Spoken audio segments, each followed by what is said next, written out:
This is Eternity Meets His End, written by Oliver Mori, and read to you by Austin. Thank you for choosing this audiobook. We hope you enjoy the journey ahead. Chapter 1, Flawless. Rain pelted the black umbrellas gathered around the yawning grave, filling the air with the soft percussion of water on fabric. Beneath her veil, a woman squinted through the dreary haze, her curiosity outweighing the damp chill that had seeped into her coat. She didn't belong here, not really, but then again, she wasn't the only one. The funeral of Viktor Romanov, industrialist, magnate, and patriarch of one of Russia's wealthiest families, had drawn a small crowd of the curious and opportunistic. The attendees were a quiet mixture of important figures, silent and respectful, yet their eyes were everywhere. Journalists with hidden cameras, employees who had come to pay respects while gossiping quietly about the estate's future, and a handful of influential businessmen who exchanged murmured words, speaking in hushed tones. Yet, even among them, the murmurs didn't revolve around the deceased. All eyes seemed to shift toward the man who stood nearest the coffin, a man who couldn't belong in the scene. The woman moved closer, her pace slow and deliberate, blending in with a pair of mourners who whispered between themselves. "Is that his son?" one asked, in a voice barely audible over the priest's solemn words. "Can't be. The man was 97, came the reply, full of disbelief. But it was. The resemblance was undeniable. The young man, no older than 25 by her guess, had the Romanov family's sharp jawline, high cheekbones, and an air of aristocratic indifference. His dark coat fell neatly over broad shoulders, his tall figure commanding attention, even as he kept his head bowed. Yet his most arresting feature was his skin. Fair, unlined, and impossibly smooth, as though time had skipped over him entirely. It was as though the years had given no heed to his youthful face. "Plastic surgery?" someone whispered nearby, but the words seemed weak against the mystery of his appearance. Ridiculous. Even that wouldn't explain. The woman edged past them, her boots sinking slightly into the rain-softened ground. She held her umbrella firmly, but never too conspicuously.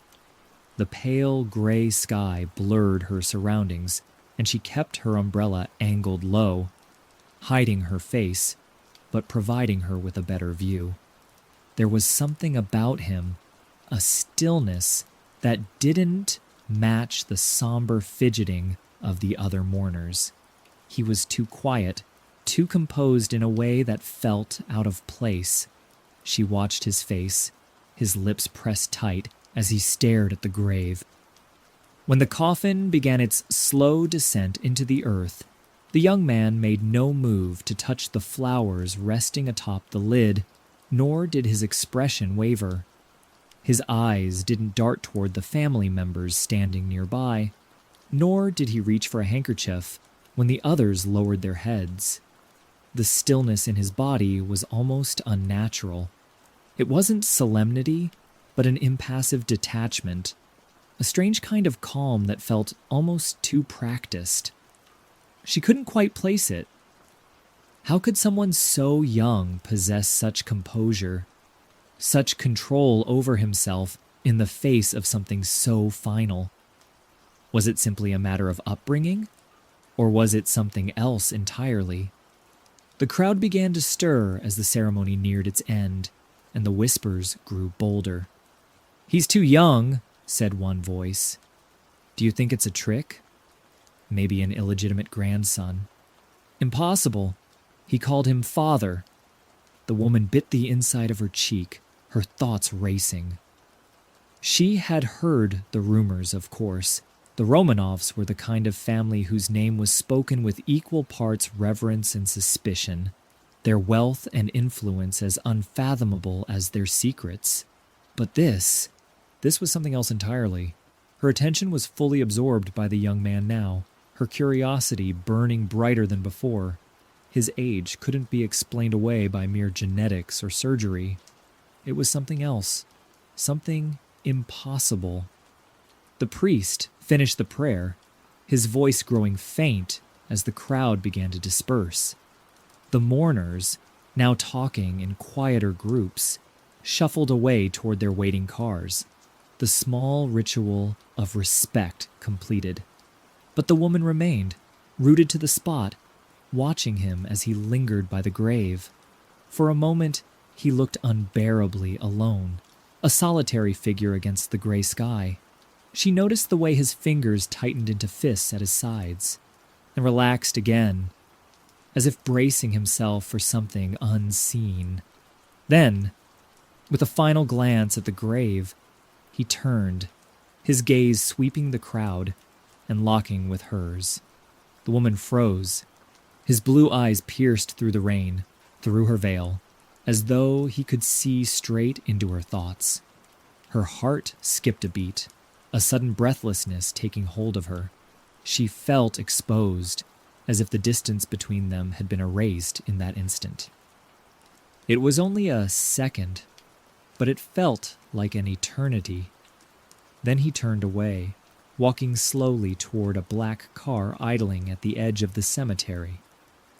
The woman felt an odd emptiness in the pit of her stomach, a strange, unspeakable need to know more.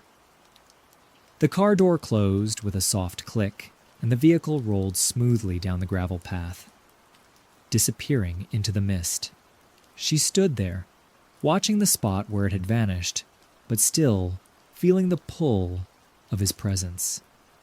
Around her, the cemetery had grown quiet, save for the distant caw of a crow perched atop a bare tree, the wind howling gently through the branches.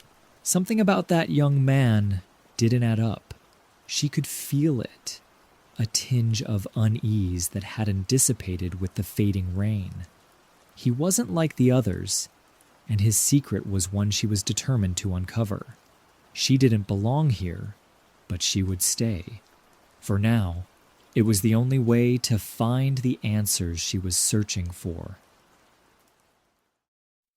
You have been listening to Eternity Meets His End, written by Oliver Mori and published independently through Amazon Kindle Direct Publishing.